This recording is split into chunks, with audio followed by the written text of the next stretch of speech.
오늘 학생들이 질문 많이 했던 거 한번 풀어보겠습니다. 중세국어 주격조사 문제입니다.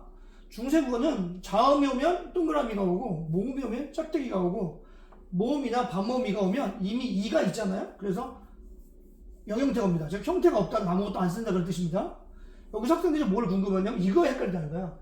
뭐 어떤 그 중세국어에서 나타났을 때 이게 자음에다가 동그라미가 온 건지 영형태인지를 잘 모르겠대요. 무슨 말인지 수능 기출을 볼게요. 20년 수능 15번입니다. 이 표시해 놓은 게 현대국어고 표시 안 되는 게 중세국어야. 날이 저물어 해석 보니까 날이 저물어 뜻이세요.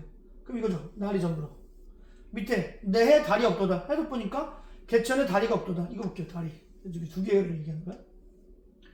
자, 학생들이 뭐가 어려냐면 선생님 날이라는 단어가 이 원래가 날인데 그러니까 이런 거죠. 이건데 여기에 이렇게 동그라미가 온 건지 아니면 그냥 나리에다가 영형태가 온 건지 어떻게 알아요?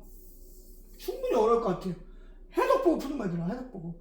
해석 보고 풀 때 중요한 거냐면 중세국어랑 현대국어랑 상당히 비슷하기 때문에 현대국어도 출연을 푸는 거예요. 예를 들면 해석 보니까 날이잖아. 날. 이 날이라고 하는 거에다가 이가 온 거잖아.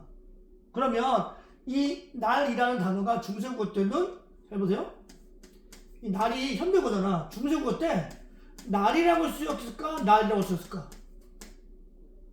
이거보다는 이렇게 쓸 가능성이 훨씬 높잖아. 그래서 이 날로 보는 거야. 따라서 중세국어에는 어떻게 되는 거냐면 이 날이는 날 플러스 동그라미 이가 되고 연음되니까 리를 올라가는 거야. 그럼 뭐가 되는 거니? 날이가 되는 거야.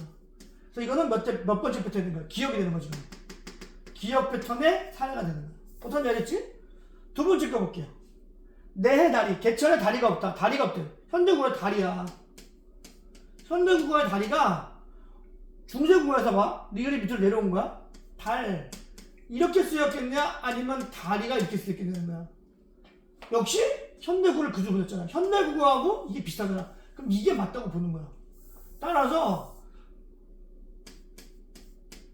이 다리는 중세국어에는 다리가 되는 거야. 다리가. 이해했어? 무슨 말이지? 오케이? 그러니까 달 플러스 2가 아니라 다리에다가 영형태가 왔다는 게 훨씬 설명하기 쉽다는 거죠. 이해됐죠? 그래서 다리는 중세국어의 다리가 되는 거야. 다리가. 그렇게 본다면 이 다리가 요 다리가 되는 거죠. 그러면 주격조사가 가가 왔지만 중세국어는 아무것도 없는 영형태. 그래서 이건 디귿의 패턴을 따른다고 볼 수가 있는 거예요. 그래서 이건 디귿의 패턴이 되는 거죠. 이런 문제는 내신에도 많이 나옵니다. 그래서 이게 동그라미인지 짝대기인지 영형태인지 구분할 때 특히 기억 디귿 같은 경우는 굉장히 많이 나옵니다, 여러분. 그래서 이런 문제가 나올 때 여러분들 판단하는 건 현대국어를 중세국어하고 봤을 때 어느 게 비슷한지 보는 거예요. 하나만 더 해볼게요. 샘이 깊은 물. 샘이가 있어요. 이거는 이제 샘이 있다는 샘물. 자, 그러면 이게 이 샘이라고 하는 게 보세요. 이어졌게 하니까 이렇게 쓰이겠죠. 예를 들면 이렇게 자, 이렇게 썼단 말이야. 이런 경우 선생님 이게 원래 샘 밑으로 내려와서 샘 플러스 동그라미인지 아니면은 이게 원래 이게 한 단어에서 뒤에가 2라서 이게 지금 단모음이라서 지금 영음태를 쓴 건지 헷갈리잖아. 어떻게 해야 구분하냐? 아까 얘기했던 거 똑같아요. 이 샘이 잘 봐. 샘물이라고 하는 단어가 현대국어의 샘이 잘 보세요.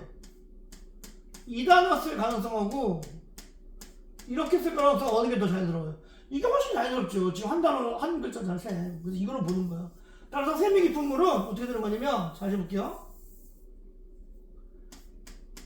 샘 플러스 동그라미 2가 된 거죠. 아이고, 동그라미 2가 된 거죠. 그러면 이게 이어졌게 되니까 샘 2가 되는 거예요.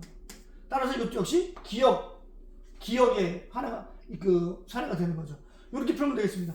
다시 한번 정리할게요. 이거 질문 굉장히 많이 해요. 그러니까 주격조사가 익숙해지면 이거 메꾸는 건 별로 어려운 일이 아닌데 선생님들이 학생들 헷갈리게 되기 위해서 요거를 낸다는 거야. 자음에다가 동그라미인지 이모음이나 반모음이 다음에 영형태인지 헷갈리게 만들 때 이게 뒤에 있는 게 밑으로 내려와서 이게 연음된 형태인지 아니면 원래 이가 이모음이 있는 건지를 헷갈릴 때는 현대국어 기준으로 보는 거예요. 현대국어. 뭔지 알겠죠? 현대국어 근거에 봤을 때 현대국어에서 비슷한 게 뭐냐? 그걸 갖다가 여러분들이 풀면 되겠습니다. 그래서 결국은 현대국어하고 가장 유사한 게 그걸로 붙는 거예요. 그래서 정도 우리 포인트는